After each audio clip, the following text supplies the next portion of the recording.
Conscientes de que la educación es la llave de la transformación y ante los posibles cambios en materia educativa, en Ediciones Castillo contamos con las soluciones educativas que responden a los retos que las instituciones escolares deben afrontar para lograr la educación de excelencia de sus estudiantes y que sumen al proyecto de su escuela. Por eso, en Ediciones Castillo ofrecemos una serie de contenidos educativos y materiales de aprendizaje de la más alta calidad, con el fin de transformar la manera en que los estudiantes interactúan con los aprendizajes. Con más de 40 años investigando y poniendo en práctica nuevas metodologías para la adquisición de aprendizajes y el desarrollo de habilidades, valores y actitudes entre los estudiantes, Ediciones Castillo es el sello editorial con mayor número de libros de secundaria aprobados por la SEP. Lo invitamos a conocer nuestra oferta de libros para secundaria, con series y autores de gran reconocimiento.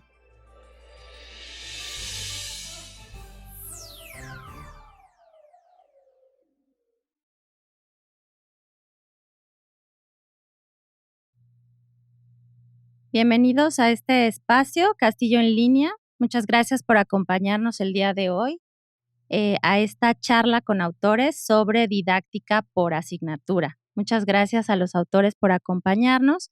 Y bueno, el día de hoy hicimos este evento para todos nuestros usuarios y de escuelas secundarias públicas con el objetivo de orientarlos con recomendaciones que les puedan servir a su trabajo cotidiano como docentes de secundaria. También pues buscamos que conozcan los libros de texto gratuito que esta editorial Ediciones Castillo tiene para el ciclo escolar 2019-2020 de las asignaturas español, matemáticas, formación cívica y ética, geografía, biología, física, química e historia. Y bueno, en esta ocasión la dinámica es con los especialistas propiamente de cada disciplina para intercambiar experiencias, hablar un poco sobre cada uno de los libros de los que son autores, coautores de estas asignaturas que ya mencioné. Y bueno, estamos muy contentos de tener aquí a todos estos autores que tengo conmigo que voy a presentar.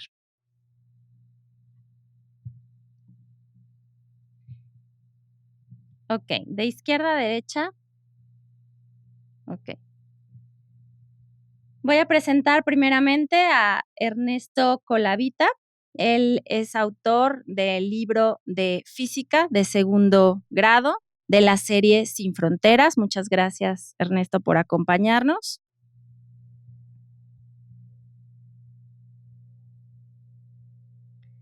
De este lado tenemos a Alejandra Valero. Ella es autora del libro de biología de primer grado de nuestra serie Infinita. Muchas gracias, Alejandra, por estar con nosotros. Tenemos también a Glinda Irazoque. Ella es autora del libro de química de tercer grado de nuestra serie Fundamental. Muchas gracias, Glinda. Carlos Bosch, autor del libro de matemáticas de primer y segundo grado de la serie Infinita. Muchas gracias. Silvia Conde, nuestra autora de formación cívica y ética de segundo y tercer grado de la serie Fundamental.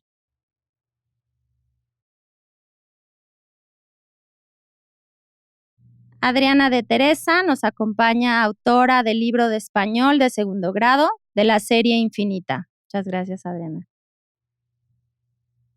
Y finalmente tenemos a Carla Mendoza, nuestra autora de geografía de primer grado de la serie Travesías.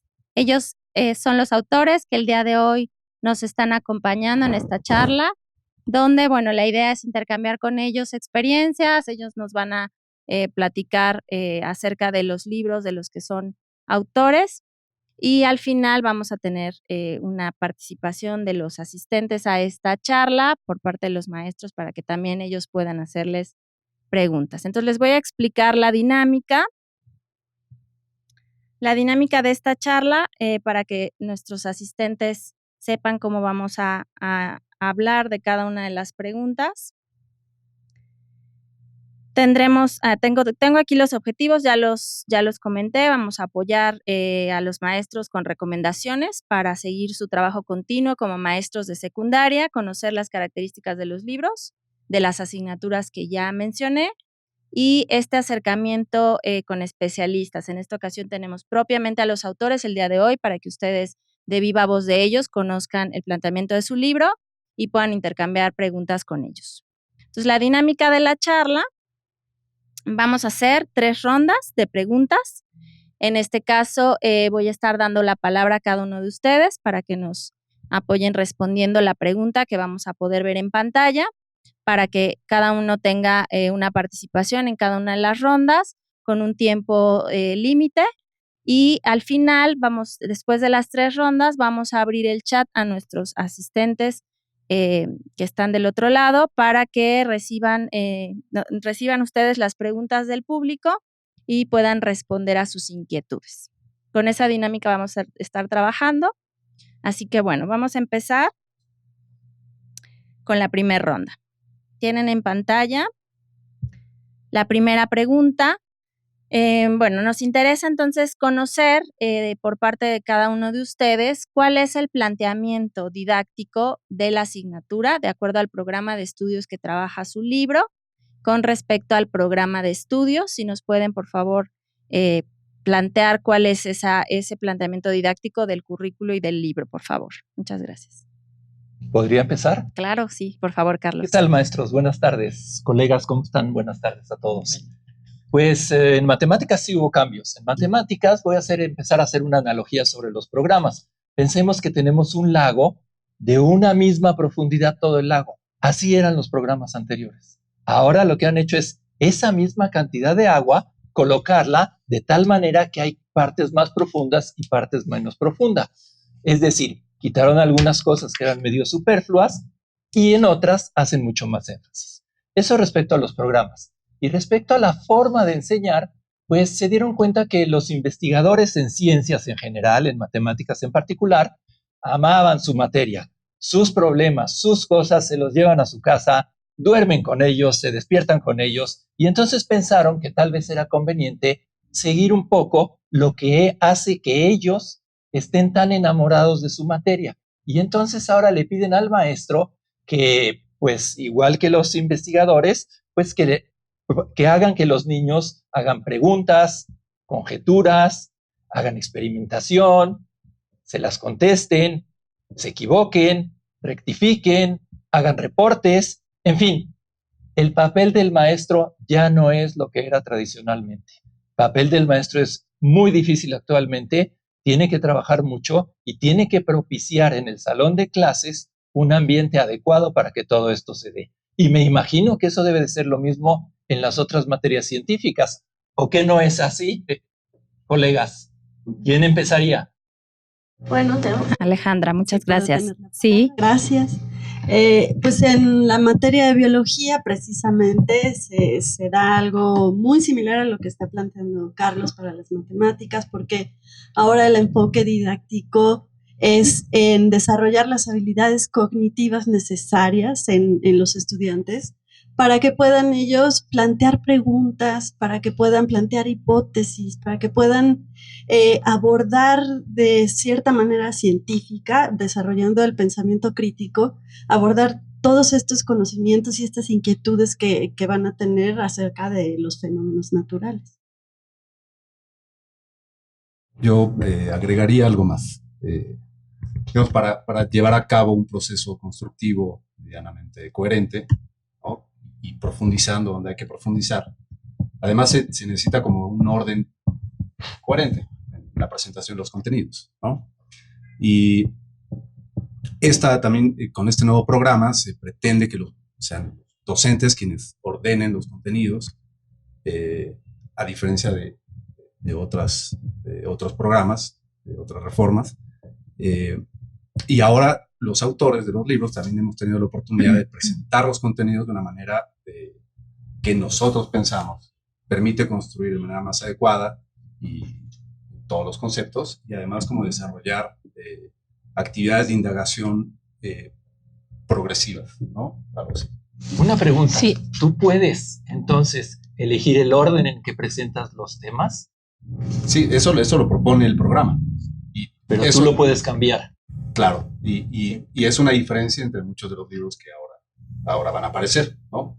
Entonces, la selección de cada autor viene de cómo podemos construir los conceptos que, digamos, en conjunto hay que desarrollar, de tal manera que sea atractivo, que sea cercano, que sea progresivo y coherente. En química... Sí. Yo quisiera, aparte de lo que usted está mencionando, efectivamente poner el acento en privilegiar profundidad a extensión, que es la primera idea que manejaba Carlos. Articular los conceptos, mostrar al estudiante una ciencia mucho más articulada, pero dos cosas más que creo que es fundamental. Primero, partir siempre de lo que el alumno sabe y estar todo el tiempo probando qué tanto sabe y cómo lo sabe. Porque, por ejemplo, en química, es su primer curso de química propiamente dicho. Sin embargo, en ciencias naturales y en física, ya los alumnos traen conceptos que nosotros tomamos y seguimos construyendo en el tercer año de secundaria, como por ejemplo estados de agregación de la materia, el modelo del átomo, cómo está construido el átomo, etcétera, etcétera. Ese es un aspecto que no debemos descuidar y que en cada tema tenemos que considerar. Y el otro que me gustaría mencionar, que es una gran novedad en la didáctica específica y en cada una de las didácticas que seguramente tratarán mis compañeros, es el hecho de que ahora el reto es presentar una ciencia contextualizada. Y la propuesta va en tres direcciones. Pueden elegir el concepto para describir el contexto, o pueden partir del contexto para construir los conceptos y los modelos científicos. O parten del contexto para brincar a otros contextos. Y esos aspectos son los que hacen ahora un aprendizaje de las ciencias totalmente diferente. Por ejemplo, en matemáticas también tenemos una cuestión multifacética, es decir, ya no es simplemente la matemática por la matemática. Tenemos que trabajar, utilizar cosas de ciencias, física, química, cualquiera de ellas, para poder entonces explicar mejor cuál es la situación y desarrollar adecuadamente las herramientas matemáticas, y con preguntas tal vez físicas o biológicas, incluso químicas, ellos puedan realmente poder hacer las cosas adecuadamente. Carla, por favor. En el caso de las disciplinas sociales, por ejemplo, geografía, que es una disciplina mixta social y natural, se hace mucho énfasis en el mejoramiento continuo del individuo. Esto se logra por medio del análisis de tres principales ejes, que fue el primer cambio, cambiar de 5 bloques a 3 ejes temáticos, donde se trata la relación de la sociedad con la naturaleza, la comprensión del espacio geográfico y analizar las consecuencias de nuestros actos sobre el espacio geográfico. Entonces, en el nuevo planteamiento del programa, se redujeron el número de contenidos, incluso de 30 a 19 contenidos solamente, para poder hacer más concreto el conocimiento de la disciplina y hacer mayor énfasis en el papel que desempeña el individuo para mejorar su entorno. Gracias. De español, por favor, Adriana. Bueno, escuchando aquí a los científicos, pues estaba pensando justo en cuáles son las diferencias y las cosas que compartimos también en español. Se hizo una reducción en los contenidos en el sentido de seleccionar menos prácticas sociales del lenguaje, porque hay que decir que el enfoque de la asignatura está basado en la enseñanza de la lengua en su contexto sociocultural. Entonces, los estudiantes lo que tienen que hacer es aprender y desarrollar, ejercitarse en el uso de ciertas prácticas sociales del lenguaje que les van a permitir, pues, ubicarse en diferentes contextos, alcanzar múltiples objetivos, los que se planteen, de manera eficaz. Entonces, el cambio fundamental es la reducción, que bueno, sigue siendo el mismo enfoque, sigue siendo el sociocultural, sigue siendo esta perspectiva constructivista en la participación del estudiante, que es él quien construye su conocimiento a partir pues de una serie de caminos que va explorando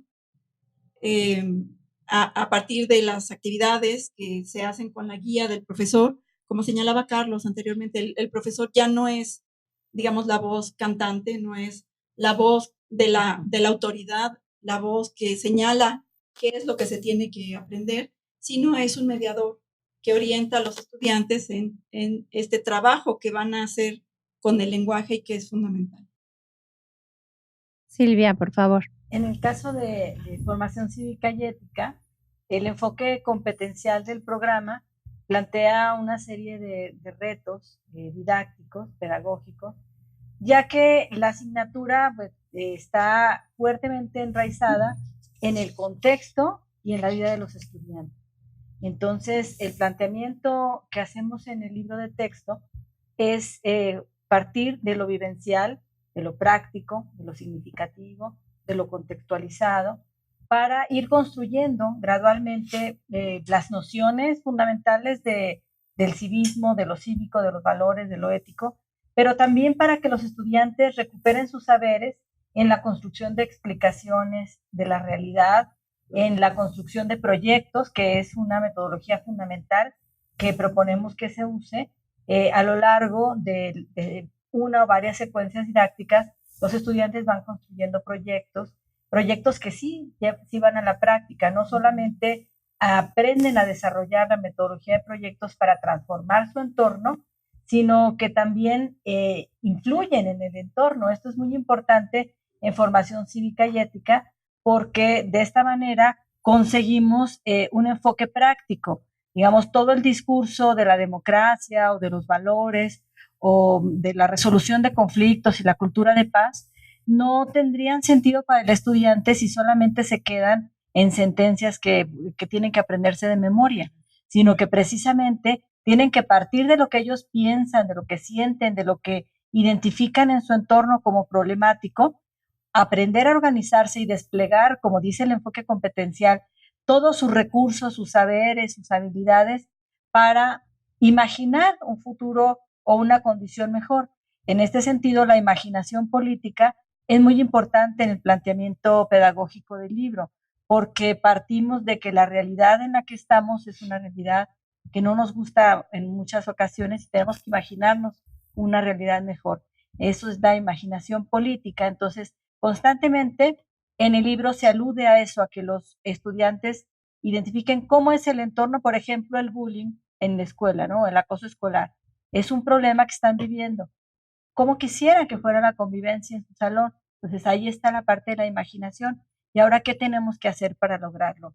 De ahí viene entonces todo un proceso de poner en marcha los saberes previos y todas las herramientas metodológicas, todos los valores y principios que van adquiriendo a lo largo de cada una de las secuencias didácticas para transformar aquello que les parece que tiene que ser transformado, como pues a través del compromiso y de la acción colectiva con los colegas.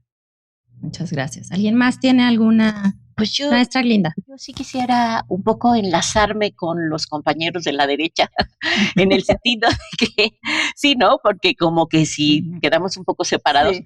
Pero la verdad es que cada vez nos integramos más. Ese también es un reto para los docentes, porque la propuesta de las ciencias experimentales y de las matemáticas y de cada una de historia, lenguaje y formación cívica y ética, sin duda, es integrar cada una de las disciplinas con la sociedad, la tecnología y el ambiente.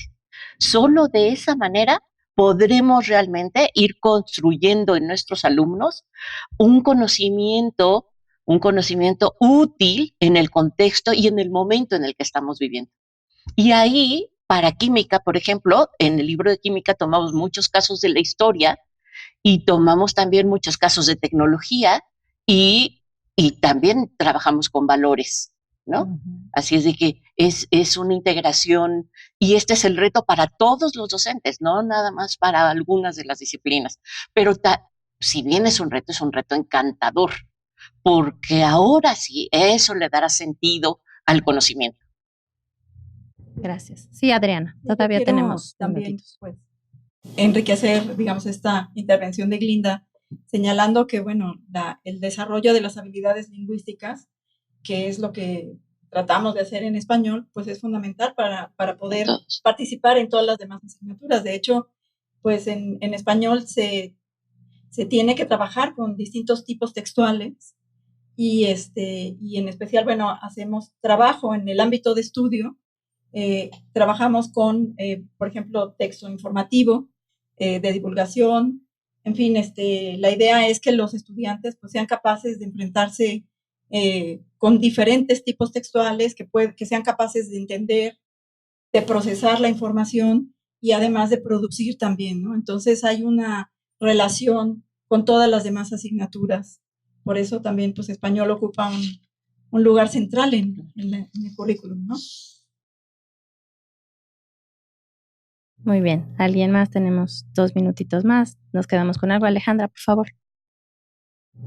Bueno, pues sí, es realmente enriquecedor convivir con los colegas autores de otras disciplinas porque su visión acerca de su propia asignatura siempre retroalimenta la visión que uno tiene sobre la asignatura con la que ha estado trabajando. Y una de las fortalezas más grandes que veo en este momento al escucharlos a todos ustedes es que el planteamiento didáctico de cada una de nuestras asignaturas está poniendo mucho énfasis en el sujeto que es el estudiante, ¿no? Y lo está elevando a la calidad de un sujeto que tiene una responsabilidad muy fuerte. Y pues creo que por eso, como decía la maestra Glinda, tenemos un reto como autores de trabajar junto con los maestros y junto con los estudiantes para ofrecer materiales didácticos de calidad que puedan cumplir este objetivo de tener una responsabilidad, de que los estudiantes adquieran esa responsabilidad de construir su propio conocimiento, ¿no? En colectivo. Muchas gracias. Si están de acuerdo, vamos a pasar a la segunda ronda. Vamos a seguir compartiendo experiencias. Entonces, en pantalla están viendo nuestros participantes la pregunta de la segunda ronda, que sería: ¿cuáles son los retos que están enfrentando los maestros y que van a enfrentar el próximo ciclo escolar en la enseñanza de la asignatura de cada uno, por favor? ¿Quién empieza? Pues si quieren, yo creo Linda. que ya en la intervención primera hablamos de varios de esos retos. Un poco decir que no todo se le queda al profesor, ¿no? También hay que aprender como profesores y como autores de libros a mostrar y empezar a enseñar que cada uno de los estudiantes es responsable de su propio conocimiento, porque eso es muy importante en la formación. ¿Cuáles son los retos? Muchos. En química en particular, yo creo que uno de los retos más difíciles, y un poco Carlos mencionó algo al principio, es no construir desde la disciplina, por favor, no construir desde la química, construir desde el estudiante, desde el contexto del estudiante, desde lo que sabe el estudiante. Porque los enfoques de los planes y programas de estudio de hace muchos años era hacer quimiquitos, fisiquitos, matematiquitos, biologiquitos, ¿no? O historiadores o sociólogos. Y ahora la propuesta es no. Hay que mostrar las particularidades de la ciencia y indicar algo que me parece muy interesante, es que la química se hace preguntas particulares, diferentes a las que se hace la biología y la física. Los animalitos con los que trabajamos los químicos se llaman moléculas y átomos. Y los átomos son diferentes nosotros vemos los átomos de manera diferente a como lo ven los físicos, por ejemplo. Sí, para los físicos la parte más importante del átomo es el núcleo. Para los químicos, la parte más importante es la última capa de los electrones. La última, ahí es donde se comunica la materia entre sí. Con esos electrones se combinan y construyen nuevas sustancias. Y para los biólogos casi no ven átomos, ¿no? Ven moléculas, y moléculas que para los químicos son enormes. Entonces, identificar las particularidades de cada ciencia y enriquecerlas. Y en el avance en la construcción de los modelos científicos. La ciencia es un conjunto de modelos y los modelos son grandes invenciones del ser humano. Ir avanzando poco a poco, no hay que terminar de construir todos los modelos en secundaria, ni en física, ni en química, ni en biología. Gracias, por favor, Carlos. Los maestros tienen un reto gigantesco. Es decir, yo he trabajado más de 40 años con maestros, tengo enorme admiración por ellos, pero hay que ser francos, no los han preparado para llevar a cabo estas cosas. Por eso es muy importante que tengamos libros y materiales que los puedan acompañar. Es evidente que no se pretende que todos los niños sean matemáticos, ni que todos los niños sean biólogos. No, pero sí se pretende que alcancen una cierta cultura mínima que les permita moverse socialmente en su entorno de manera muy adecuada. Yo me imagino que en español debe de ser lo mismo, el mismo reto, un reto muy, muy, muy difícil, porque la educación finalmente tiene, y me van a perdonar mis colegas, pero tiene dos líneas esenciales. Una son las matemáticas y la otra son las matemáticas. Las matemáticas y el español, exacto. Entonces, son las dos líneas importantes. ¿Por qué son las dos líneas fundamentales? Porque son las dos formativas, con lógicas distintas, pero son las dos formativas. Y cuando uno pretende formar a un individuo, pues es dificilísimo. Es decir, cuesta muchísimo trabajo.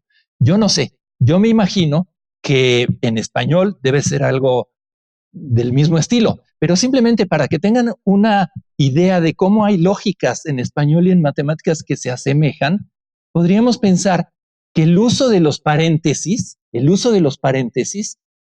se puede asimilar al uso de la puntuación en lo que es el español. ¿O no es cierto, Adriana? Sí, considero que tienes razón. Y bueno, y efectivamente compartimos que el hecho de que estamos enseñando lenguajes, ¿no? Las matemáticas son un lenguaje. Entonces hay que desarrollar muchas habilidades y orientar a los alumnos de manera adecuada para que puedan dominar y puedan desarrollarse ampliamente en ambos tipos de lenguaje, ¿no? Pero yo quería señalar además como rasgo particular de los retos que enfrentan los profesores en la enseñanza del español, pues que, digamos, esta enorme dificultad de tratar de llevar al aula un aprendizaje que está contextualizado en el uso cotidiano, específico, ¿no? Del lenguaje para conseguir ciertos propósitos con ciertos receptores, en ciertos contextos.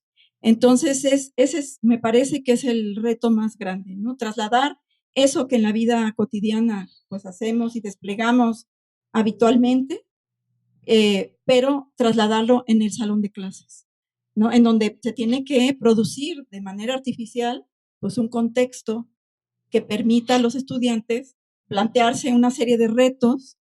Por eso es importante también el uso de la metodología por proyectos, ¿no? Porque les plantea retos particulares a los estudiantes que los llevan a hacer una serie de hipótesis, de planeación, de desarrollos que van haciendo uso de sus conocimientos previos, pero al mismo tiempo desarrollando conocimientos nuevos, para lograr comunicarse, para lograr entender distintos mensajes, y eso me parece que es difícil. También, por supuesto, en español, pues tenemos el uso de la gramática, ¿no? Que es fundamental. Los alumnos tienen que entender y tienen que ser conscientes de la importancia del uso de la gramática, y eso es algo también que se ha transformado muchísimo.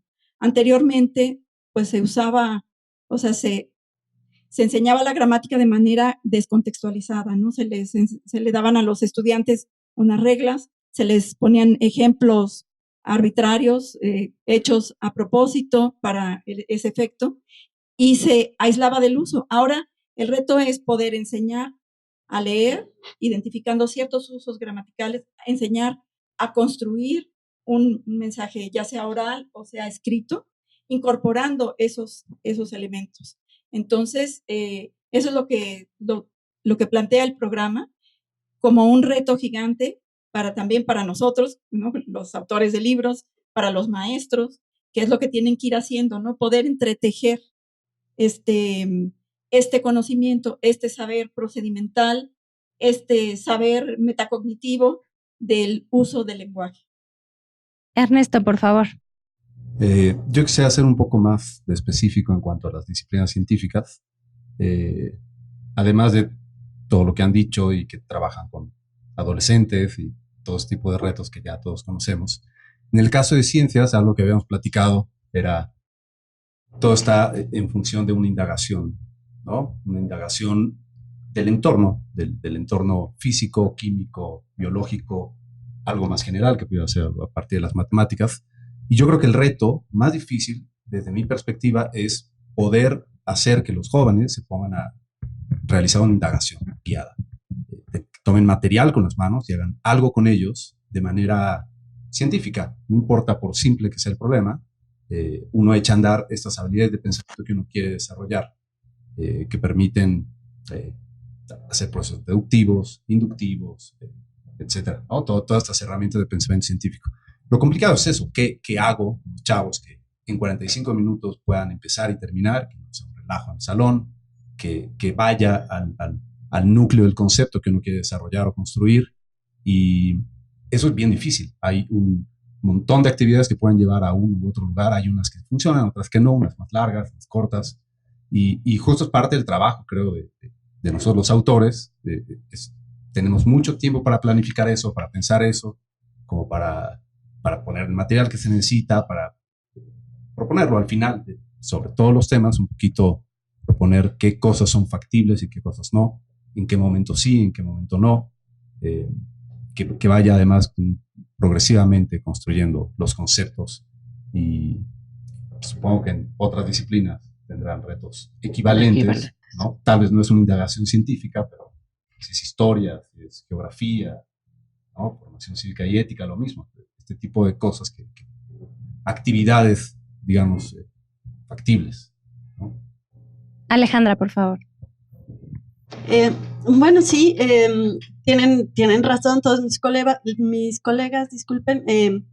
Y bueno, como estamos teniendo una charla o vamos a compartir este conocimiento con los maestros que están ahí presentes, pues sí me gustaría indicar dos cosas, retos importantes en la enseñanza de la asignatura de biología. Puedo ver dos. Uno es cómo cambia el papel del maestro en la clase. Muchas veces como maestros de ciencias quisiéramos darles todas las respuestas a los estudiantes, ¿no? Y quisiéramos que se apasionaran, que estuvieran motivados y que sintieran esa misma pasión que nosotros tenemos por nuestra disciplina científica. Pero al darles todas las respuestas estamos también en cierto sentido interfiriendo con su propio proceso de construcción del conocimiento. Entonces ese sería un primer reto, ¿no? Que el maestro deje de ser el dador de conocimiento o el que proporciona el conocimiento y entonces que adquiera más bien un papel de guía, un papel de alguien que acompaña la construcción de ese conocimiento y que en todo momento le va a permitir al estudiante seguirlo construyendo e ir por etapas, una por una, en la indagación, en la experimentación, en la elaboración de hipótesis, en el deducir una conclusión a partir de un fenómeno. Ese yo pienso que es un reto importante. Otro reto importante también tiene que ver con cómo tomamos nosotros como docentes el error en los estudiantes. En ciencia es imprescindible equivocarse. Es imprescindible porque el error permite construir un nivel más de aprendizaje. Entonces, el maestro ahí tiene que saber muy bien en qué momento sí puede intervenir, en qué momento va a permitir que los estudiantes respondan cosas que pueden ser alocadísimas y a partir de las cosas que responden, entonces construir un poco más y permitirles, darles otras oportunidades para que ellos mismos verifiquen, planteen nuevas preguntas, planteen nuevas hipótesis y que ellos mismos las pongan a prueba. Gracias. Carla, por favor. Bien, justo en el caso de geografía, es muy importante que el alumno asuma que la asignatura no es un mero listado de conocimientos. Incluso hace algunos años todavía era imprescindible que se aprendieran las capitales, los ríos, el relieve de todos los continentes de su país, y entonces esto provocaba que el alumno concibiera la geografía como una materia aburrida, y es lo que se ha planteado a través de muchas generaciones. Con este nuevo programa, e incluso ya con el anterior también, se plantea que el alumno adquiera conocimiento geográfico como una herramienta para valorar su entorno, para valorar su espacio, y que con ello se asuma como parte de su realidad. Y de esta forma pueda tomar decisiones que sean convenientes para mejorar su calidad de vida, mejorar su entorno, incluso su espacio local.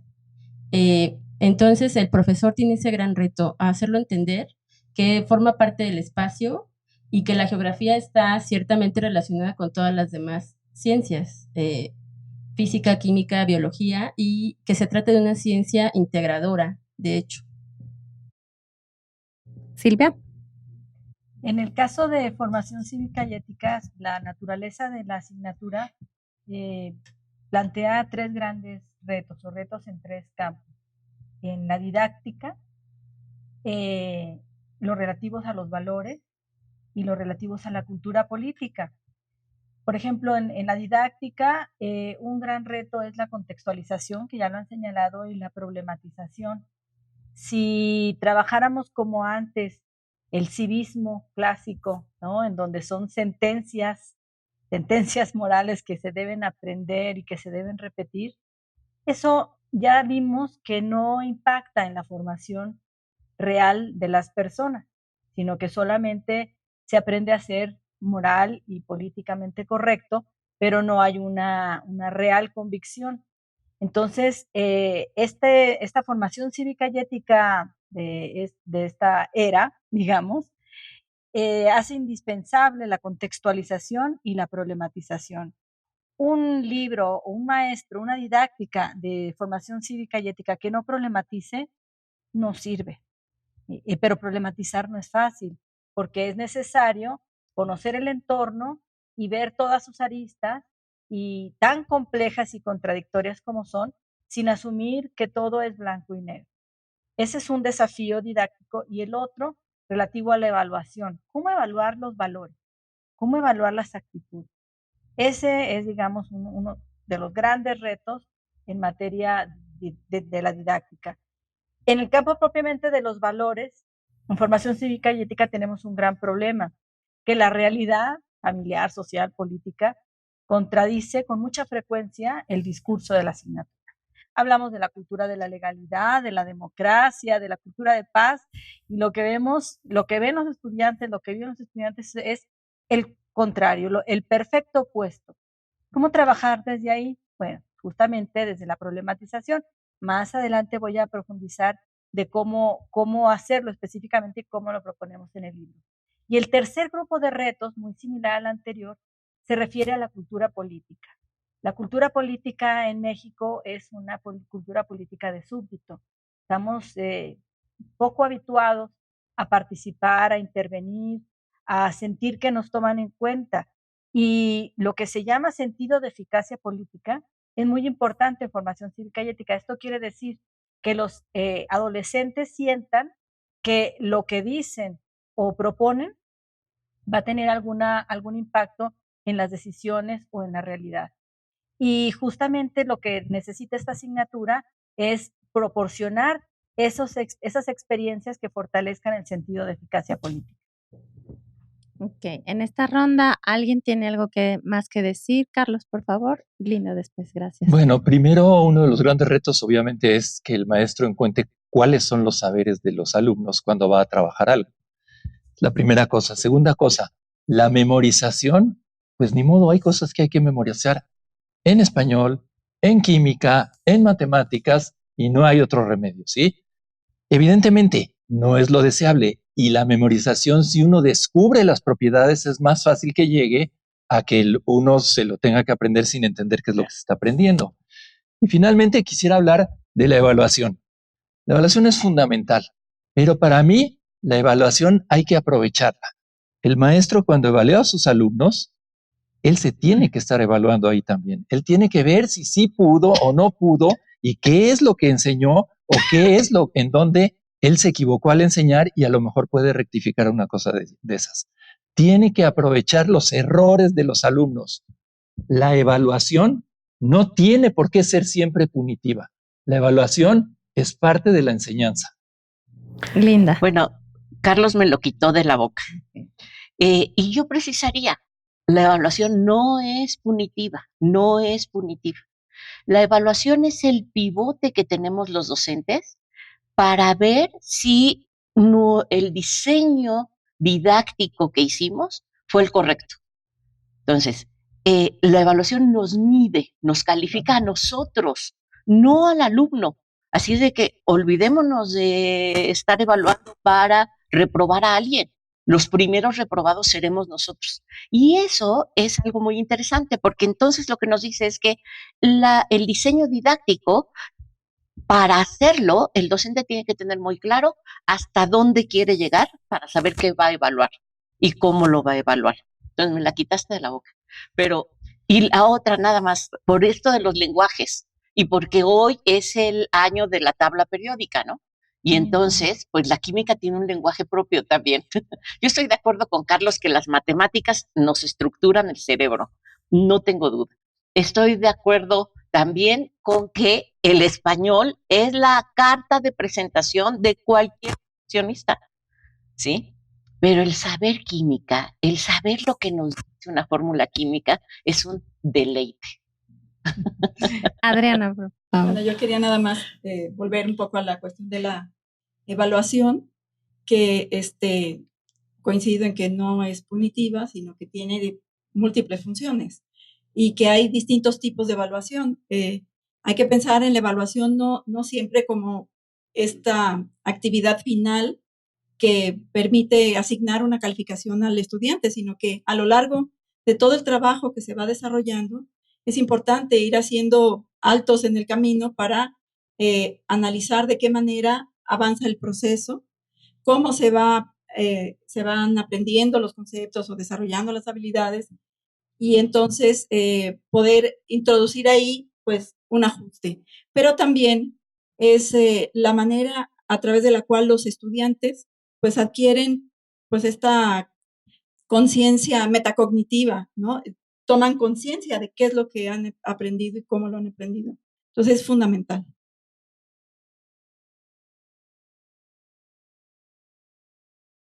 Seguramente en el chat nos van a seguir retando con sus preguntas acerca de esos retos que ellos enfrentan y vamos a tener buen tiempo de responder a las inquietudes de los participantes de este evento. Entonces pasaríamos a la tercera ronda. En esta, bueno, están viendo en pantalla la pregunta que vamos a trabajar en la tercera ronda. Y aquí sí, bueno, quisiera que hubiera un orden de participación que voy a ir indicando para que nos platiquen sobre su libro en específico, ¿no? Ya presenté el libro de su autoría y por favor si nos pudieran decir qué es lo que aporta al maestro en esos retos, cómo le ayuda el libro a enfrentar esos retos, en la estructura del libro, la metodología, los planteamientos didácticos que están en el libro, los recursos que trae el libro, cómo apoya al maestro a enfrentar esos grandes retos que ya señalaban en la ronda anterior. Por favor, entonces voy a dar la palabra del lado izquierdo a Carla Mendoza, por favor, de Geografía. Sí, el libro de Geografía de la serie Travesías tiene como uno de los principales atractivos el planteamiento de los diferentes contenidos en secuencias didácticas. Se trató de que estas secuencias fueran muy variadas en cuanto a todas sus detonantes. Tenemos, por ejemplo, noticias relativamente recientes que el alumno conoce. Tenemos también la interpretación de imágenes y de gráficas para desarrollar justo la habilidad de la interpretación, que es fundamental en geografía. E incluso tenemos otras secuencias que invitan a la reflexión directa del alumno sobre su entorno. Cada secuencia tiene perfectamente diferenciado un inicio, un desarrollo y una conclusión. Se plantea al principio que el alumno pueda expresar ordenadamente sus opiniones por medio de preguntas. En general, no se privilegia un conocimiento tradicional, como ya lo había dicho, sino un análisis de su realidad. El número de páginas, el número de contenidos, las actividades también se elaboraron de tal forma que el profesor tenga suficiente tiempo para este recorte de horas que se dio para la asignatura, 1 hora menos. Entonces se planeó estratégicamente para que el alumno pueda abarcar todos los contenidos, que pueda hacer una planeación y lo más importante, como ya lo había mencionado a mis compañeros, que alumno y docente puedan corroborar que el alumno adquirió el aprendizaje esperado. También tenemos diferentes cápsulas que ayudan al mejoramiento del individuo, que es uno de los principales retos del nuevo modelo educativo. Y finalmente también tenemos evaluaciones como prediagnósticas para saber de dónde el profesor puede partir en la integración del conocimiento, y también tenemos evaluaciones de conclusión de eje y en la misma secuencia. Ok, muchas gracias. Para el libro de español de segundo grado, por favor, Adriana. Sí, muchas gracias. Bueno, el libro de la serie Infinita, pues es un libro que está diseñado justamente para que el profesor ya tenga resuelto al máximo algunos de los retos a los que se enfrenta, ¿no? Desde la selección de las lecturas, la organización de los contenidos. Nosotros estructuramos el contenido de una manera natural, digamos, en el proceso de construcción del conocimiento y del desarrollo de ciertas habilidades específicas, ¿no? Según cada práctica social del lenguaje lo requiera. Entonces, los aprendizajes los organizamos de tal manera que se van engarzando para que el estudiante pueda ir construyendo lo que tenga que construir. No sé si es elaborar un resumen, ¿no? Ir paso a paso de manera lógica para alcanzar esa meta. O, por ejemplo, hacer un comentario de una novela, o en fin, jugar con la poesía, hacer textos propios.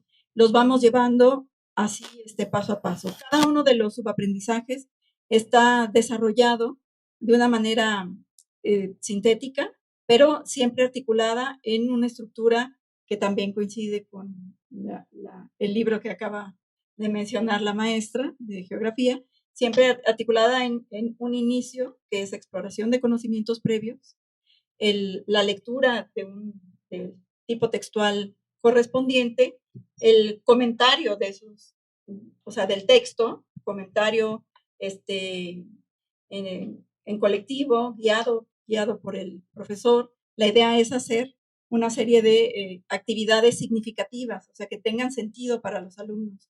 Y finalmente, un cierre que retoma y que integra todo lo visto previamente. Esa es la estructura que le dimos al libro y que me parece que sintetiza, que resuelve y que le ofrece además textos interesantes sobre temas actuales y textos literarios también de gran calidad con los que pueden trabajar los estudiantes. Gracias, Adriana.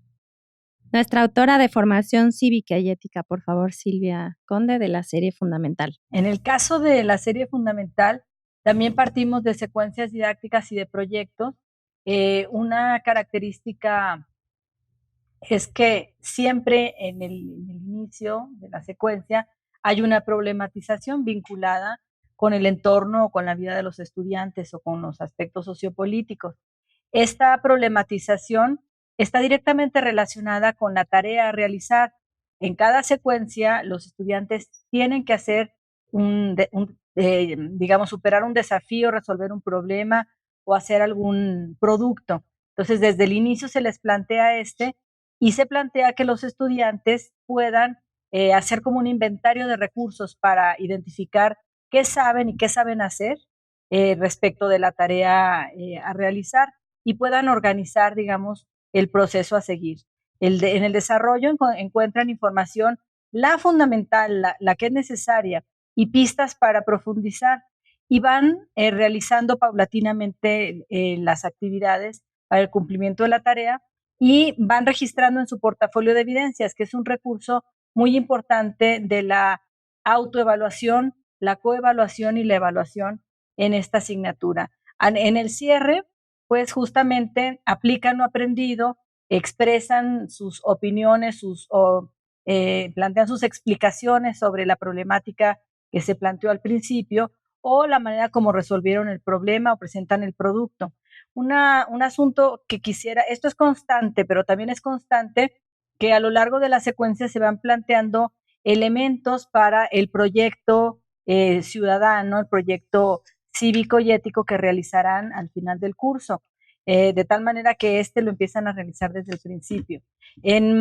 Habíamos señalado que uno de los retos en esta asignatura es el de los valores. Por eso quiero comentar cómo se trabajan los valores en este libro.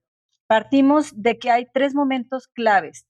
El momento de la clarificación o el diagnóstico, el momento de la argumentación y el momento de la acción moral o acción ética, como se guste. La clarificación nos permite justamente ver cómo está esa situación ética en el entorno o cómo estoy yo, cuáles son mis valores. Hay un proceso de clarificación de valores, pero también de identificación de mis explicaciones, mis referentes, lo que pienso de la justicia, de la corrupción, etcétera. Y luego en el momento de la argumentación o de la deliberación, planteamos discusión de dilemas.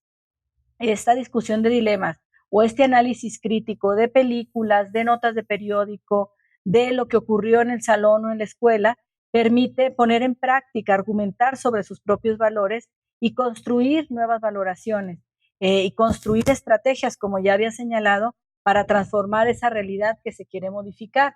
Y el tercer momento, digamos, de esta formación en valores es la acción moral, la acción ética. No tiene sentido, como ya habíamos dicho, argumentar, por ejemplo, sobre la importancia de defender la vida si no la defiendo, ¿no? Si no hago algo realmente porque la vida se preserve. Ese es el planteamiento didáctico de la educación en valores.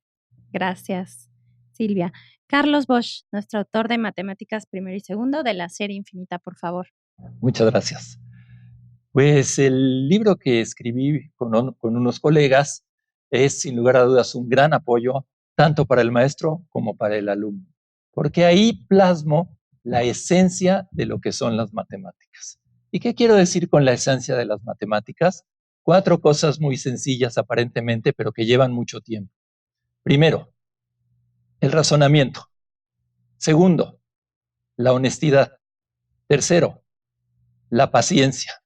Y cuarto, la humildad. Y voy a explicar esas 4 cosas rápidamente. En matemáticas, para construir el conocimiento, es fundamental razonar. Ir paso a paso explicando cómo se pasa de aquí a allá. Cómo podemos deducir esto de otra cosa. Cómo se explican distintos fenómenos de todos tipos. Porque es en matemáticas el lenguaje el que nos va a decir exactamente qué es lo que tenemos que utilizar para explicar un fenómeno químico, un fenómeno biológico o un fenómeno físico. Entonces, eso es el razonamiento. La objetividad. ¿Por qué la objetividad? La objetividad es porque los números no nos van a mentir. Si yo encuentro que los ajolotes en el lago de Xochimilco están desapareciendo porque los conté y el modelo hago una función y va decreciendo y veo que dentro de muy poquito van a desaparecer a menos que se haga algo excepcional, eso es objetivo. Eso no puede ser que yo interprete eso. Entonces, esa es la objetividad. La honestidad es que no podemos cambiar esos números. Eso tiene que ser así. Después, Hablé también de la paciencia. ¿Por qué la paciencia? No es cierto, ni siquiera los niños más talentosos resuelven todos los problemas inmediatamente. Tienen que trabajar, tienen que ser pacientes, tienen que hacer las cosas paso a paso. Voy a citar aquí a Picasso, que decía, el talento llega, sí llega a veces, pero me tiene que agarrar trabajando para que yo lo pueda utilizar. Y es lo mismo en matemáticas.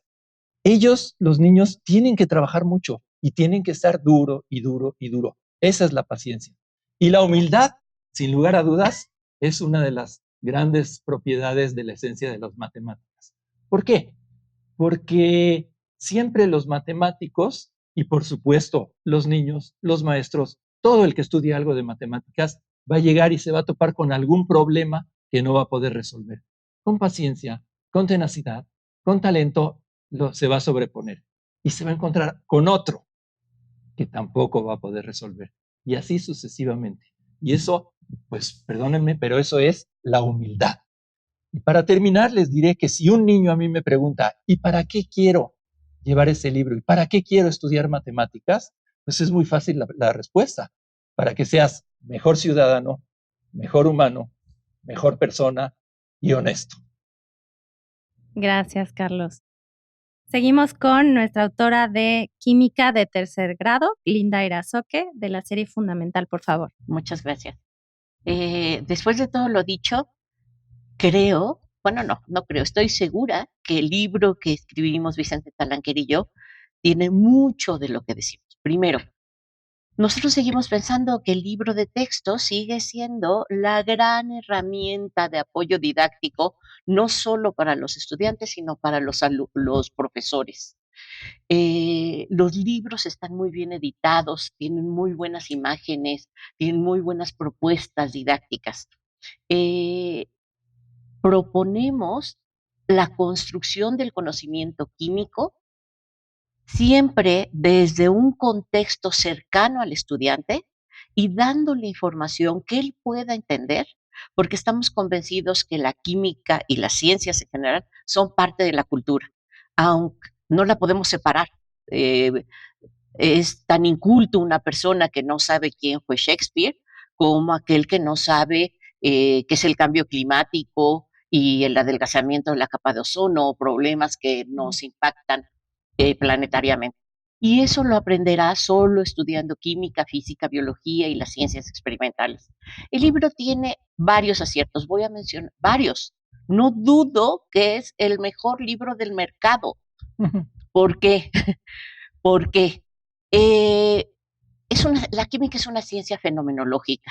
Y aun cuando nos queda perfectamente claro que las condiciones de nuestro país no favorecen del todo el tener un espacio específico para desarrollar la química experimental, nos preocupamos en todo momento por desarrollar trabajos no solo experimentales, sino actualmente se entiende el trabajo práctico como todo aquel trabajo que hace pensar al estudiante. Y entonces puedo plantear experiencias de aula en el salón donde el profesor propicia la observación y luego la formulación de hipótesis. Puedo también, y están planteadas en el libro, experimentos un poco de investigación de campo. Todos ellos desarrollan habilidades de pensamiento experimentales. Y luego llevamos el tratamiento de datos. Estoy segura que esa es una de las grandes virtudes del libro. La otra, el libro a lo largo de cada una de sus páginas le demuestra al estudiante y esperamos que también al profesor que el saber química los hace poderosos, seres humanos poderosos, porque entonces tienen unos anteojos que les permiten entender el mundo de manera diferente y mejor. Muchas gracias, Linda. Vamos a seguir con nuestra autora de biología de primer grado, gracias Alejandra Valero, de la serie Infinita, por favor. Gracias. Pues bueno, el libro de la asignatura de biología, al ser una asignatura científica, también comparte con las matemáticas y con la química, como acaban de decir mis colegas, esta estructura en la que estamos planteándole al maestro y al estudiante retos que en todo momento están destinados a desarrollar las habilidades, como ya habíamos dicho, de indagación, las habilidades de plantear preguntas científicas, de plantear hipótesis, de idear formas de poner a prueba estas preguntas y estas hipótesis. Cada una de las secuencias didácticas, el libro también se presenta como un conjunto de secuencias didácticas, cada una de ellas contiene al principio una actividad detonadora, es una actividad inicial que le va a permitir tanto al maestro como al estudiante recuperar los conocimientos previos que tiene y ponerlos en contexto y ponerlos en juego para empezar desde ahí a construir el conocimiento. La asignatura de biología, la biología es una disciplina que estudia a los seres vivos, entonces no hay nada más rico en biología que poder observar el mundo vivo, y el mundo vivo pues no nos podemos alejar de él, ¿no? Es el mundo que está a nuestro alrededor, entonces siempre le estamos planteando a los estudiantes experiencias en las que van a desarrollar su capacidad de observación. A partir de la observación, plantearse preguntas. Esta observación puede surgir desde al momento de ver una imagen, desde salir al patio escolar y enfrentarse con un ser vivo y observarlo y tratar de preguntarse qué está pasando con ese ser vivo, de qué está compuesto, cómo funciona, cómo se relaciona con otros seres vivos. Claro, también en una parte del libro vamos a estar abordando al ser vivo, fundamentalmente al ser humano, y vamos a estar abordando actividades que tienen que ver con el cuidado de la salud, con la responsabilidad de este cuidado.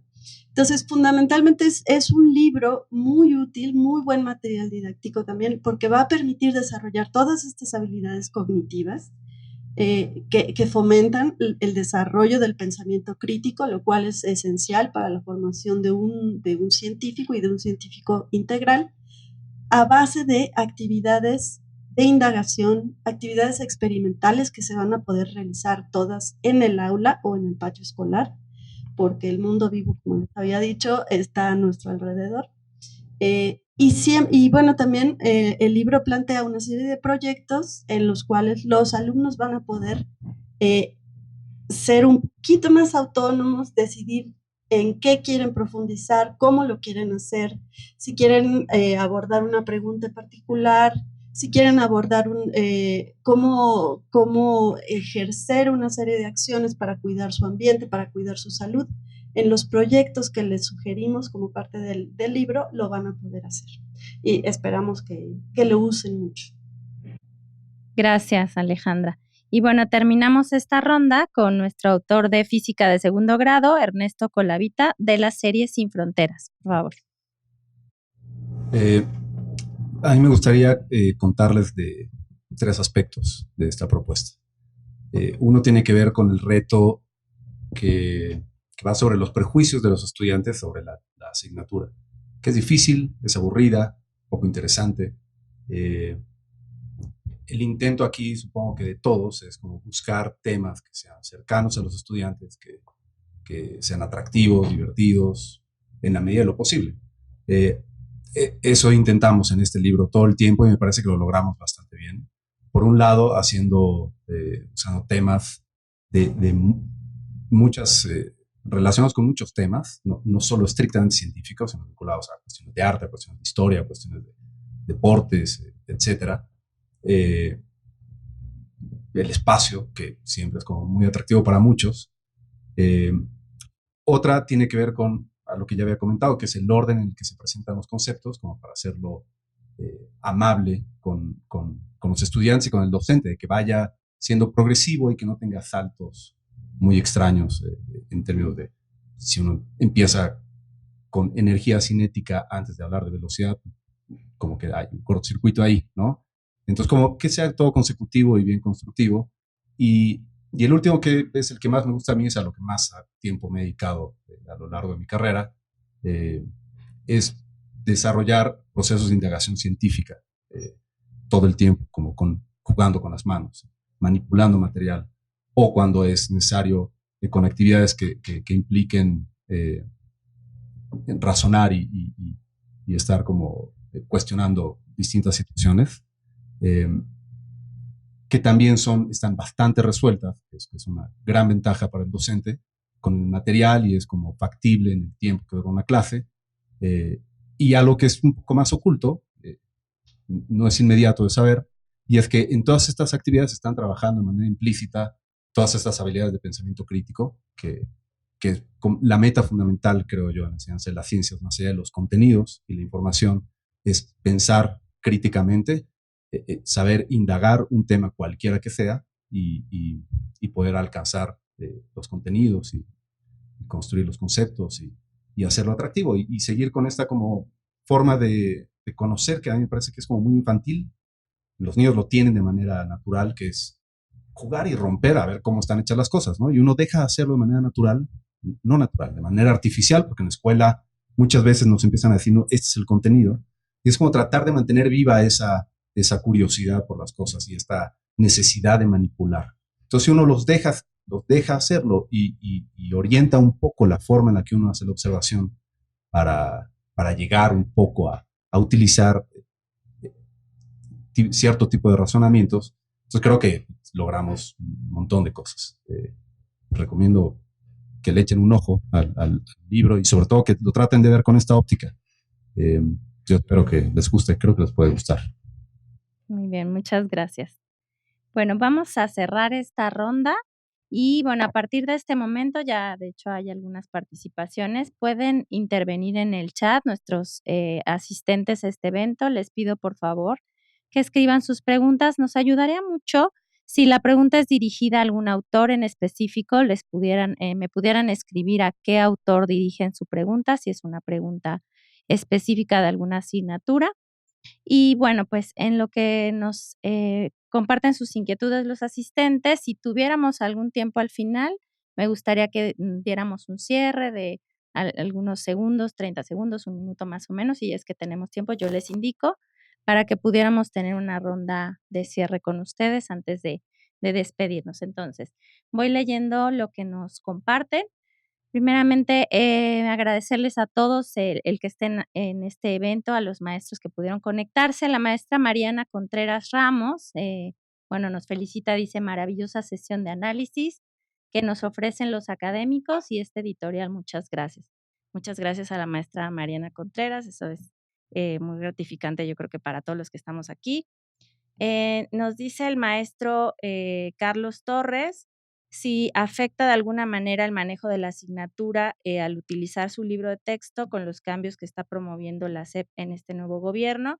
Bueno, ahí yo le plantearía al maestro Carlos Torres que justamente pues todos tenemos esa inquietud de saber cuál van a ser esos cambios. Por lo pronto, lo que sabemos es que el nuevo modelo, el acuerdo está vigente y así nos lo hemos sabido. Bueno, y además los libros, sí es importante que sepan que los libros que estamos en este momento platicando con ustedes, presentándoles, son los libros que actualmente van a poder seleccionar en la página de la Conalitec, así que son libros autorizados que la Conalitec va a tener ahí subidos, que a partir del 22 de abril al 15 de mayo ustedes van a poder seleccionar.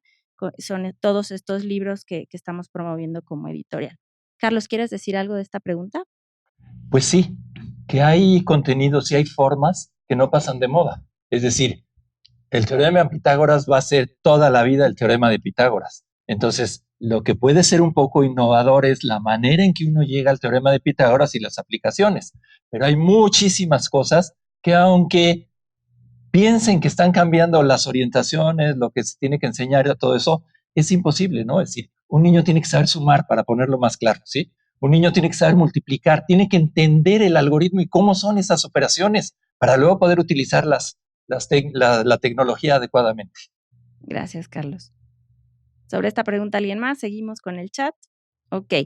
El maestro César Alberto Gutiérrez nos dice, bueno, todo libro para mí es una guía, no dudo que cada libro tenga su mejor estrategia didáctica, pero el reto del maestro en la actualidad es el hábito que tiene el alumno desde su casa y en primaria nos dicen, no entiendo no me gusta la asignatura, no puedo, no me gusta leer, no quiero escribir.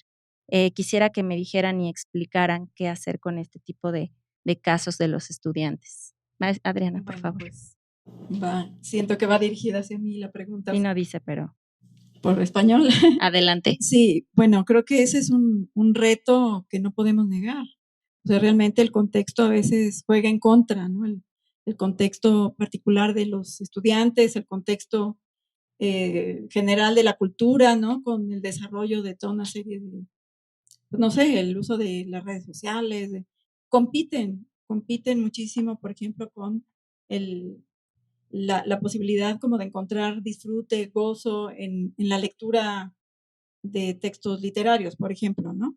Pero bueno, ahí, por supuesto, creo que es importante como que el ambiente afectivo, ¿no? Que si los estudiantes se sienten cómodos, se sienten a gusto en su salón de clase, si pueden tener una buena relación con el profesor, si los textos seleccionados son de interés y empiezan ellos a compartir sus impresiones de lectura, sus comentarios, sus preguntas con sus compañeros, eso puede ser una manera también de abrirles un horizonte, ¿no? Que a veces desde la propia casa pues está cerrado, el contexto social, la manera de relacionarnos, de invertir el tiempo de ocio, pues no apoya, digamos, el desarrollo del hábito de la lectura, por ejemplo. Pero creo que ahí sí la escuela puede hacer mucho, ¿no? Y por el lado afectivo sobre todo. Y con relación a la escritura, pues en la medida en que los estudiantes se den cuenta de la necesidad, de la importancia de poder comunicarse para lograr sus objetivos en distintos contextos, ¿no? Con distintos propósitos, utilizando el lenguaje, ya sea oral o escrito, pues entonces es posible, no voy a decir que 100%, pero sí es posible pues sembrar en ellos pues una semilla que pueda después germinar. Sí, claro que sí. Socialmente, las matemáticas son para los privilegiados, cosa que no es cierto. Eso no es cierto. Pero podemos ayudarle también nosotros a todas las otras áreas, ¿sí? En matemáticas, en las áreas científicas, hay reportes que se hacen. Hay que pedir que no nada más digan el numerito, que no nada más digan por qué le salió esto, sino que lo expliquen bien, que lo escriban adecuadamente y con eso vamos a poder ayudar a las otras áreas. Eso por un lado. Por otro lado, yo estoy totalmente convencido que sí, efectivamente, la escuela cuenta mucho, pero la casa también. Entonces, en la casa también nos tienen que ayudar a que las cosas cambien. Yo les voy a poner mi ejemplo. Fui un muy mal estudiante, especialmente en el nivel medio. Lo único que me salía, lo único que más o menos entendía eran las matemáticas, ¿sí? Y entonces, como era de verdad muy bueno en matemáticas, se pasaban la voz unos maestros a otros. Oye, es que Carlos, fíjate que pues hizo muy bien sus cosas de matemáticas, échale una ayudadita, no sé qué. Flaco favor me hicieron, porque en ese momento yo debía de haber aprendido muchas otras cosas que no aprendí. Entonces, cada materia tiene lo suyo y tenemos todos en la casa y dentro de la escuela que apoyar las otras disciplinas. En particular en matemáticas, yo creo que el numerito final no es lo importante, sino que hacer un buen reporte, explicar cómo se llega a ese número, por qué se llega a ese número y por qué es exactamente la respuesta. Y eso hay que escribirlo y hay que ponerlo como debe de ser, en español correcto, y todo el mundo debe de ser capaz en este mundo de escribir una carta por lo menos, sin faltas de ortografía, bien escrita.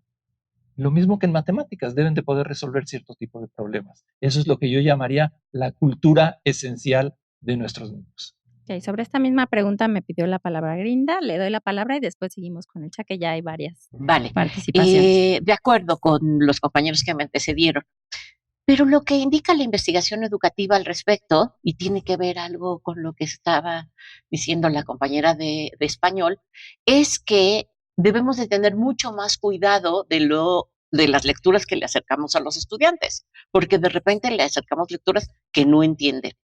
Entonces, no es un problema del estudiante, sino es un problema de que nosotros no estamos siendo finos en nuestra elección del material didáctico.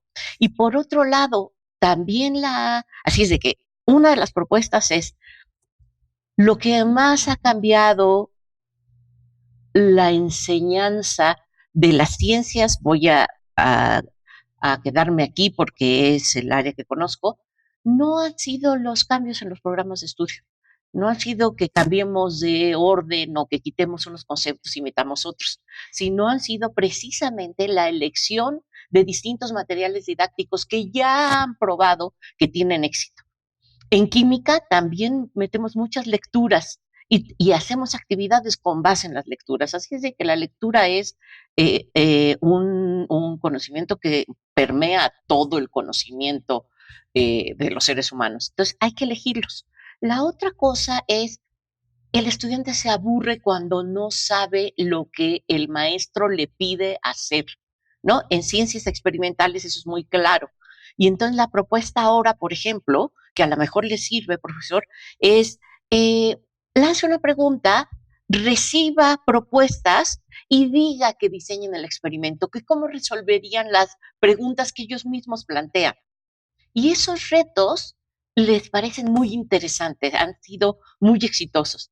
Entonces, el estudiante se aburre cuando no sabe lo que le están pidiendo. Muchas gracias. Tengo algunas preguntas generales. Voy a pasar a las que son específicas para autor, si nos da tiempo de contestar las generales, porque esas tendrían que participar varios de ustedes. Si nos das tiempo al final, las retomo. Tania Bustos nos dice, hola, para Silvia Conde, ¿por qué los libros de formación cívica y ética resultan tan teóricos? Les felicito. Por favor, Silvia. Bueno, no todos. Hay algunos que sí son más teóricos y que tienen una gran carga de información porque así lo pide el programa. En algunos casos, ustedes no sé si sepan, pero los autores sometemos y las editoriales a dictamen de la Secretaría de Educación nuestras propuestas didácticas y con mucha frecuencia el dictamen que regresa dice profundizar sobre este tema. Entonces, si el autor o la autora había supuesto que con una información mínima se podría explicar el concepto de democracia y la evolución de la democracia en el mundo, a lo mejor al dictaminador le pareció que era necesario profundizar. Ese es un gran reto que tenemos en esta asignatura, que con frecuencia nos piden ir más a fondo con información. Tratamos de hacer un ejercicio de síntesis. En el caso del libro de la serie fundamental del que soy autora de los libros, recurro mucho a esquemas y a diagramas, justamente para simplificar la información, porque no necesitamos que los estudiantes sean politólogos, ¿no? Necesitamos que tengan las herramientas fundamentales, por eso se llama fundamental, para poder entender el mundo en el que viven y transformarlo, que esa es la idea de la formación cívica y ética. De cualquier forma, ya como han señalado, el libro de texto es una herramienta didáctica y la idea aquí sería que el maestro precisamente determine, bueno, de estas 2 páginas de información sobre el concepto de democracia, lo fundamental es esto, o que los estudiantes lleguen a esa conclusión de que hagan síntesis. Tratamos de que en el libro de la serie fundamental, en los libros de la serie fundamental, no se abuse de la información como en otros que conocemos, pero pues sí ha sido como una constante de que nos piden más información. Gracias. Bueno, para la maestra Adriana, de español, nos dice, no veo el nombre de la persona, bueno, nos dice, aún no me queda claro de las secuencias didácticas. ¿Podría a grandes rasgos volver a comentar brevemente sobre estas? Gracias. Sí, bueno, las secuencias didácticas son estructuras, digamos, divididas en 3, que es inicio, que tiene que ver con la exploración de conocimientos previos, de plantear una serie de preguntas para motivar al estudiante a que, digamos, recupere lo que ya sabe sobre los temas que se van a tratar. Después ya se inicia el proceso de desarrollo, en donde se les presenta un texto para que lo lean, para que lo comenten, para que lo analicen, a partir de una serie de preguntas o de actividades, que no solamente son preguntas, sino actividades diversas, que van orientando al estudiante como para que vaya cobrando conciencia de los aspectos que tiene que reconocer en ese texto, ¿no? Que siempre pues, se propone como un texto modelo. Y al final es el cierre de la secuencia didáctica, que lo que busca es una integración, ¿no? Una recuperación de lo que ellos aprendieron y hacer algún tipo de actividad. Entonces, ese sería como que el modelo de la secuencia didáctica. Ok, muchas gracias. Nos dice José Mariano, el maestro José Mariano, valiosa información acerca del seguimiento de los libros. Muchas gracias. Nos dice el maestro Eric para el libro de física. Ernesto, por favor. ¿El libro contiene situaciones auténticas y evaluaciones?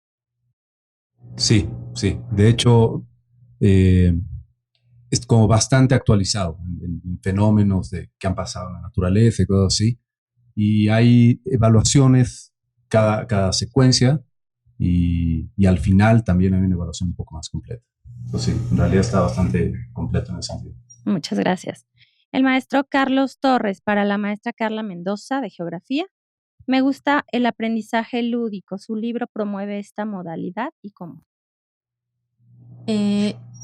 Sí, totalmente.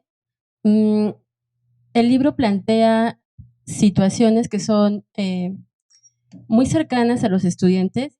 No sé si se refiere a lúdico exactamente como a crucigramas o cómo no, porque claro. no entiendo como muy claramente la palabra, pero lo que sí sé es que el alumno es un sujeto activo alrededor de toda la secuencia. Por ejemplo, en una de las secuencias didácticas se plantea la situación en China donde, donde las personas tienen que pagar para tener un aire limpio en sus casas. Entonces, la situación detonante le plantea al estudiante el reto de pensar qué sucedería si eso tuviéramos que hacer aquí en el país, ¿no? Y de qué forma él puede transformar esta realidad o prevenir para que esto no suceda.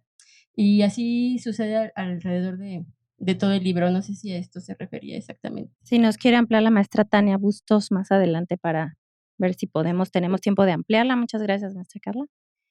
Bueno, este es un comentario, si alguien quiere retroalimentar el comentario, dice, me gustaría que se evitara en los libros de texto que se pusiera copia en tu cuaderno. ¿Cuál es la diferencia de trabajarlo en el pizarrón?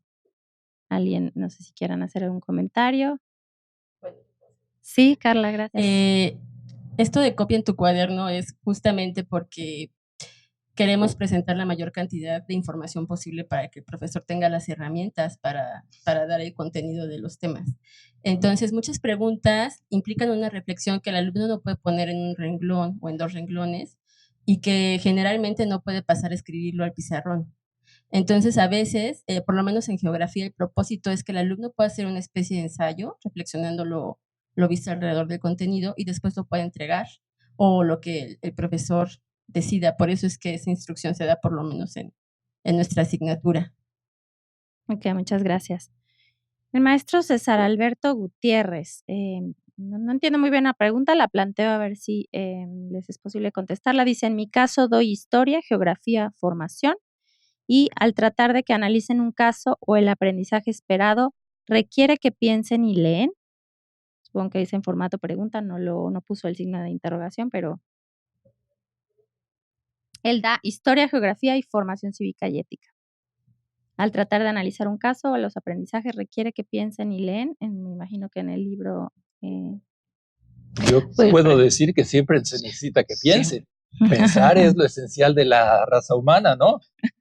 Muchas gracias. No siempre tienen que leer al analizar un caso. A veces el caso, por ejemplo, en cívica y ética se puede representar o puede ser un video. No siempre se tiene que leer, siempre se tiene que pensar, Claro. ¿no? Y argumentar. Quizá no terminó la pregunta y era escribir después de pensar, escribir algo en concreto. La idea del análisis de casos justamente es que pongan en juego todos sus recursos, todos sus conocimientos previos para entender una situación problemática que les lleve a construir su conocimiento. Puede ser representado en un video, incluso una canción. O sea, la pueden escuchar, un rap, no tiene necesariamente que ser tan cuadrado como lee y piensa y reflexiona. Ok. De todos modos, si el maestro César Alberto quiere ampliar su pregunta más adelante y si tenemos tiempo la contestamos. También para Silvia Conde, de Tania Bustos, ¿su libro de texto es reflexivo, práctico, analítico o informativo? Es, tiene información, pero la necesaria. Fundamentalmente, como les decía, la asignatura requiere que sea práctico, vivencial, crítico. Esto de lo vivencial se relaciona un poco con lo lúdico, es decir, que parte de los contenidos les entren por la piel. Hay juegos de simulación, juegos de roles, pedimos que vayan a veces al patio, que hagan investigación de campo. No se trata de lee y haz un resumen o un cuadro sinóptico. A veces sí, porque, por ejemplo, la historia de la democracia en México, como ya decía en el comentario anterior, pues no hay mucho margen, ¿no? Sí es necesario leer y hacer esquemas, y sí es necesaria la información ahí fundamental, pero hay otros temas como la resolución de conflictos o el cuidado de la salud o la responsabilidad ante el embarazo, que no, lo fundamental no es la información, sino es la reflexión de su propia vida y lo práctico. Gracias. El maestro Carlos Torres nos pregunta, ¿en algún libro o asignatura se promueven los proyectos interacadémicos? ¿Quién quiere En contestar? matemáticas, por supuesto. Y Ok. muchos. Usamos la biología, usamos el español, como dije hace un momento, usamos la química, la biología, la física, por supuesto, la geografía también.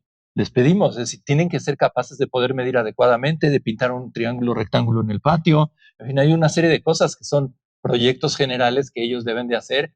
Están puestos, yo no detallé las cosas, pero están puestos en el margen del libro, del lado derecho. Ahí vienen proyectos que ellos pueden ir juntando y van haciendo una carpeta de proyectos para el final del año. Alejandra, por favor, y después Adrián.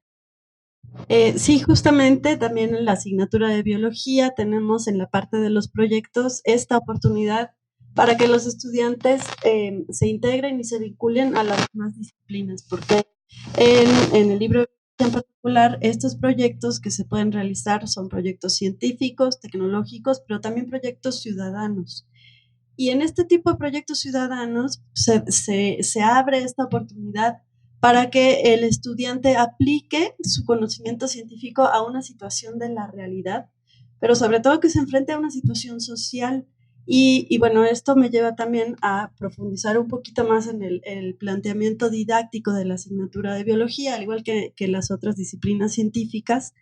Se está tratando de formar al estudiante no solo en la visión integral de las ciencias, sino también en la visión de que el científico es un ser humano que tiene una responsabilidad social muy importante, porque la ciencia y la tecnología, si bien nos han permitido desarrollar muchos avances y transformar el mundo en el que vivimos, también plantean un dilema ético, ¿no? El uso de la ciencia, cómo se usa y cómo se implementa la ciencia, plantea un dilema ético y eso ya entra en el terreno de lo social, por lo cual estos proyectos ciudadanos permiten que los estudiantes se vinculen desde la biología con su entorno social.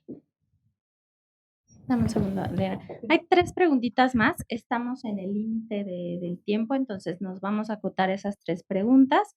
Y si quieres contestar la anterior, porque de todos modos hay una para ti y la puedes ligar, dice José Miguel Saldaña. Gracias por estos espacios. Mi comentario es en español. Un reto en cuanto a la producción de textos es la sistematización de la preescritura, escritura y posescritura. Sí, efectivamente, hay etapas para realizar, para llevar a cabo el proceso de escritura y eso, digamos, en nuestro libro, pues vamos señalándolas, ¿no? Entonces, la primera etapa es la planeación. Todo texto requiere y exige una planeación. No se puede improvisar, ¿no? La escritura es pensar, imaginar, proponer un camino a seguir ya para posteriormente desarrollarla en un borrador y finalmente hacer todo un proceso de revisión y de corrección. Esas son las 3 etapas que todo proceso de escritura debe de seguir.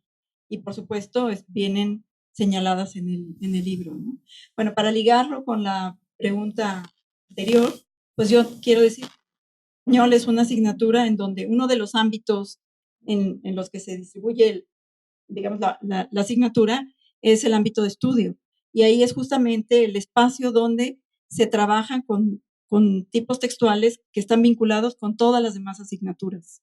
El otro ámbito es literatura y el tercero es participación social, que en cada uno de estos ámbitos pues se desarrollan tipos textuales específicos, pero la idea es abarcar como que un rango muy amplio de tipos textuales y de contextos comunicativos específicos que se ligan con otras asignaturas y con múltiples propósitos en general. Gracias. Nos pregunta Mariana Contreras. Mi pregunta es inicialmente para la maestra Silvia Conde, pero me interesa conocer también la postura del maestro Carlos y Glinda. ¿Qué sugerencias nos podría compartir para abordar formación cívica y ética con alumnos que registran barreras para el aprendizaje y la participación desde el primer grado de educación secundaria, desde su formación, experiencia e investigación? Ay, qué linda pregunta. Justamente el nuevo modelo educativo plantea la necesidad de hacer este tipo de adaptaciones, que no solamente para los adolescentes que tienen problemas de aprendizaje o para la participación, sino también para la diversidad que no hemos hablado aquí, la diversidad cultural y lingüística. Es muy importante ir paso a paso, entendiendo cuál es, hasta dónde puede llegar el estudiante y recuperar lo que Vygotsky nos decía de la zona de desarrollo próximo. En este caso, de este tipo de estudiantes que tienen dificultades de aprendizaje para la participación, si se les trata como deficitarios, pues nunca podrán avanzar, nunca podrán ir más allá. Hay muchas actividades que sí pueden hacer, hay muchas cosas que sí pueden comprender y las comprenderán mejor si van acompañados de sus compañeras y compañeros. En ese sentido, bueno, la propuesta es que dentro de las mismas secuencias didácticas sugeridas en el libro o las que ustedes tendrán que diseñar en su propia planeación, identifiquen hasta dónde sí puede lograr el estudiante y cuáles son sus verdaderos límites. El portafolio de evidencias y el diálogo constante con el estudiante, con su familia y con sus compañeros más cercanos permitirá justamente identificar esos alcances.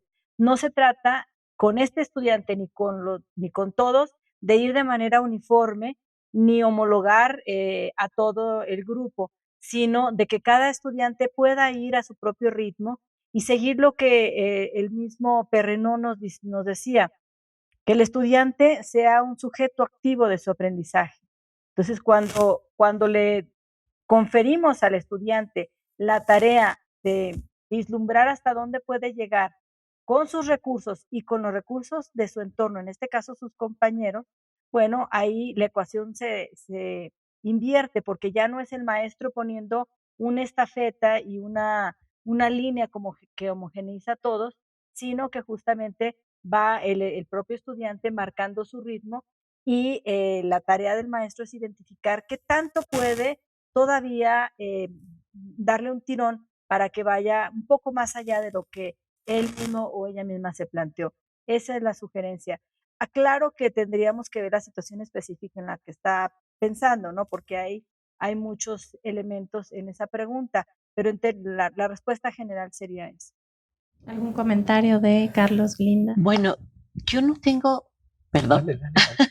yo no tengo experiencia personal sobre eso, pero sí viví de cerca una situación así. Lo que hacen en otros países, en particular en España, es, como bien acaban de comentar, no separarlos, sino integrarlos a los grupos como cualquier otro estudiante.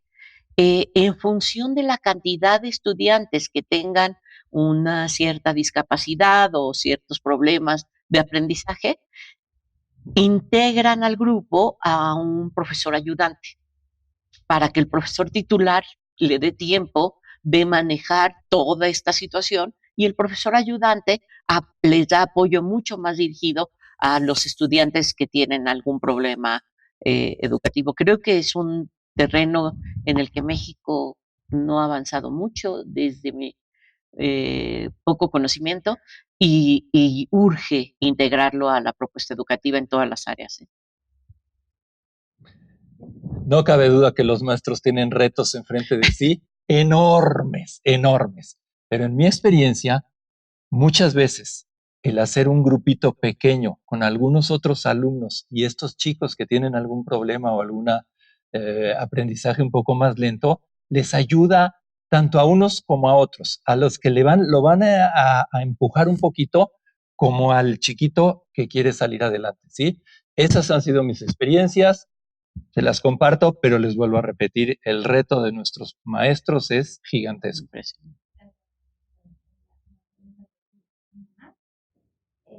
Cerraríamos, nos dice Esli Lerin. Para Silvia Conde, de Formación Cívica y Ética, ¿cómo es que se va abordando el proyecto al inicio de los primeros bloques para que al final del programa se reintegre el mismo? Es algo que comentó en su ponencia. Sí, claro. Aquí es muy importante que hagamos una planeación didáctica que ustedes tienen que hacer. Cada autor hace la suya y al hacer ustedes la propia, podrán identificar que los proyectos que se tienen que realizar al final tienen algunos temas que se van trabajando a lo largo del ciclo escolar.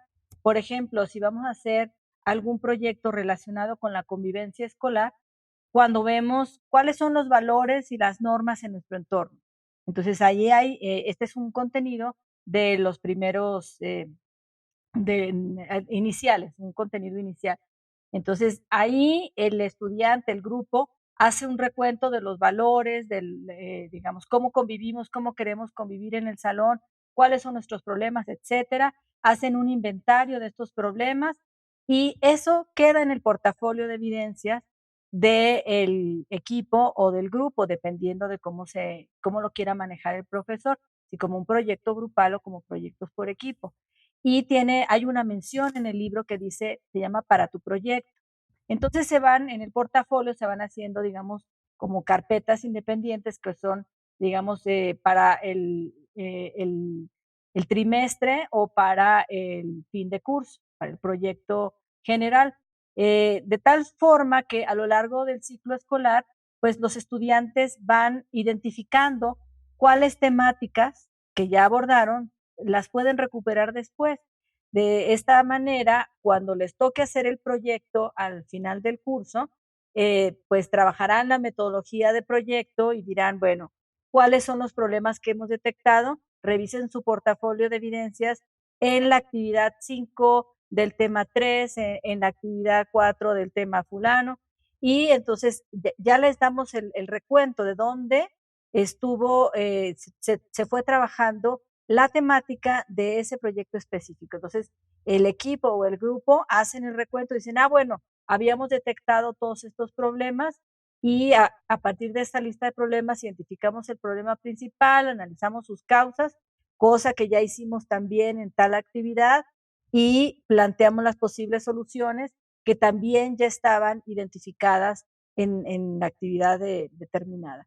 De esta manera, el tiempo dedicado a los proyectos de ciudadanos o proyectos cívicos y éticos en el último tramo del curso se dedicarán a la aplicación y no tienen que volver a repetir, digamos, todo lo que ya aprendieron. No es un repaso, sino una sistematización para poder ir a lo que ya señalábamos, a la acción ética, a la acción cívica.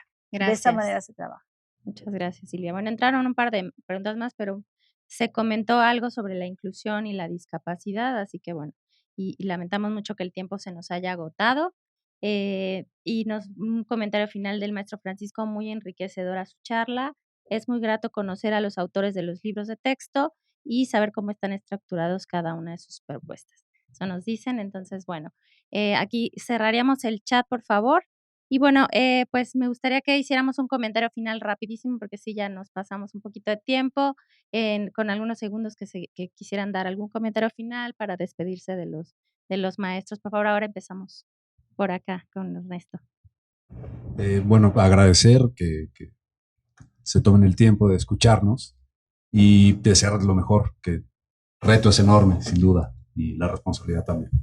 Y para mí es un gusto que trabajar y colaborar en lo poquito que me toca en esto. Y ya, gracias. Sí, Alejandra. Bueno, pues tal vez una reflexión muy práctica para los maestros.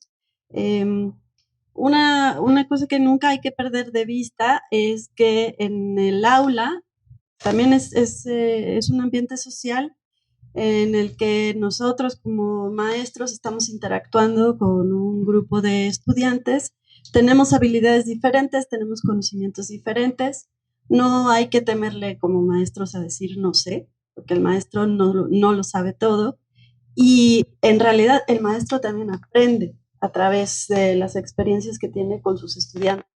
Yo creo que para los estudiantes es muy enriquecedor también, sobre todo en disciplinas científicas, ver que el maestro también está descubriendo cosas y que está aprendiendo a la par que ellos. Y creo que no hay nada más motivador para ellos que el maestro esté también, digamos, a su nivel y que pueda plantear preguntas, que pueda aventarse a responder retos científicos.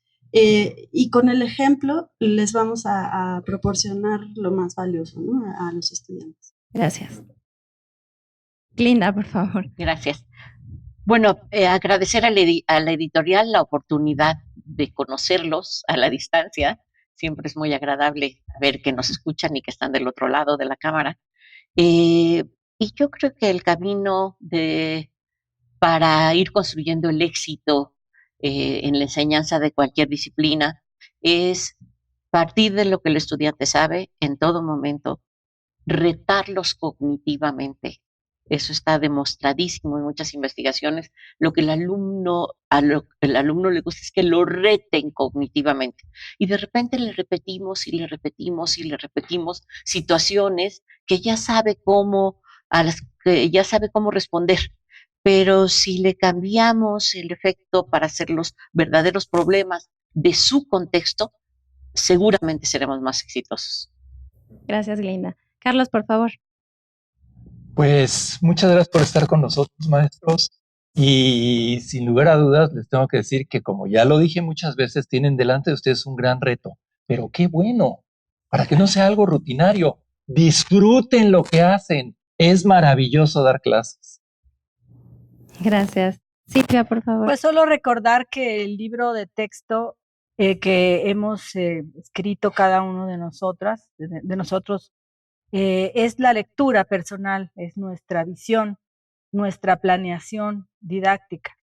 Y no tiene que ser una receta a seguir, porque de esta manera perdería el sentido y no se trata de eso, se trata de que sea una herramienta para ustedes, una herramienta que ustedes pueden utilizar.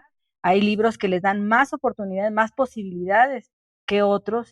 Ahí es donde tiene que estar el criterio para la selección.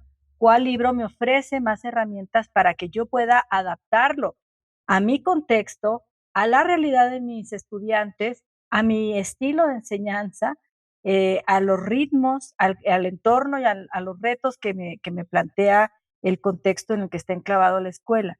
Entonces, solo recordar eso, que el libro de texto es nuestra lectura que con mucho amor les estamos ofreciendo, nuestra forma de sistematizar la práctica, la didáctica en cada disciplina, pero que es una invitación para que solo lo usen como herramienta y lo adapten a sus necesidades. Muchas gracias por escucharnos. Gracias, Adriana, por favor. Sí, bueno, yo también quiero dar las gracias a la editorial y por supuesto a los profesores que pues están aquí compartiendo este tiempo con nosotros, también a los colegas, para tratar pues eso de entusiasmarlos, para formar equipo, para que juntos podamos aportar lo mejor de cada uno para que nuestros estudiantes puedan aprender efectivamente todo esto que pues está pensado para ellos, ¿no?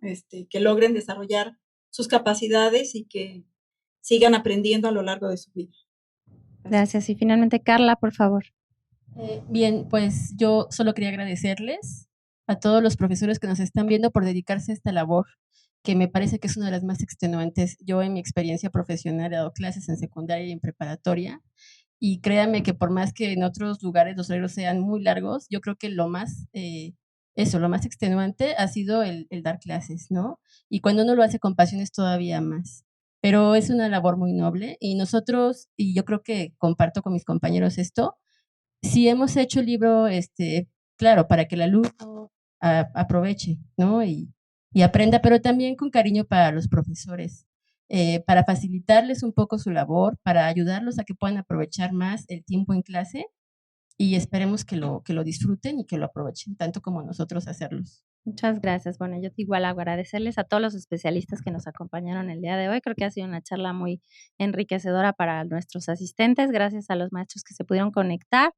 Y bueno, pues yo nada más cerrar diciéndoles que, bueno, para nosotros como editorial es importante hacer este tipo de eventos para acompañarlos en este proceso de selección y que dice, recordarles que Ediciones Castillo pues lo ayuda a hacer la mejor selección en esta, para los libros de texto de secundarias públicas. Entonces, bueno, invitarlos a nuestras redes sociales, a todos los que se conectaron, están ahí en pantalla, nuestro sitio web, desde el cual pueden consultar los libros de texto para hacer su selección. Y también YouTube, en el canal de YouTube subimos los videos con algunos autores de los que nos acompañan aquí, otros más, así que van a poder seguir escuchando de viva voz sus experiencias. Muchas gracias a todos y buenas tardes.